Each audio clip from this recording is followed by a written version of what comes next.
دادگاه نویه ترویس که شهر مسکو هفته گذشته در مورد به بازداشتگاه شهروندان خارجی رو به اخراج انتقال دادن یک گروه بزرگ مهاجران تاجیک و ازبک 107 قرار قبول کرد.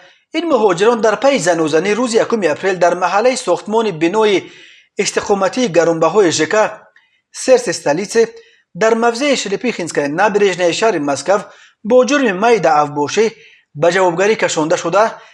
در پی ریاست مسائل مهاجرت پلیس شهر مسکو قرار دپورتاسیای آنها را از روسیه برآورد.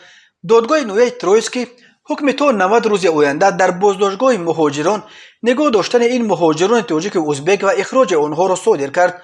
سفارت تاجیکستان در مسکو روز 6 ایون بعد پلیس گفت که از بین شهروندان تاجیک بعد آن زنوزنی دستگیر شده تنها 23 نفرش را از روسیه اخراج میکنند. قرار دپورتاسیای آنها با نظر داشت قبلا هم ویران کردن قاعده های بود و باش در کشور میزبان صادر شده است.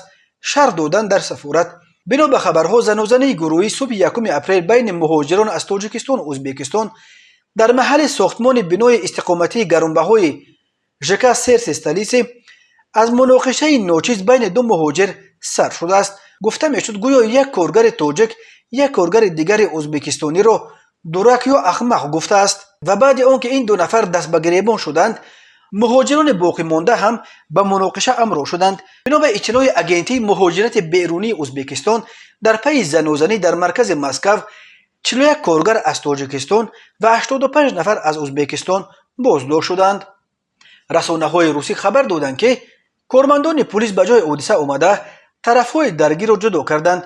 خوشبختانه کسی آسیب ندیده است ولی در پی آن زنوزنی 126 نفر را دستگیر کرده با اتهام میل افباشی به جوابگری کشانیدند.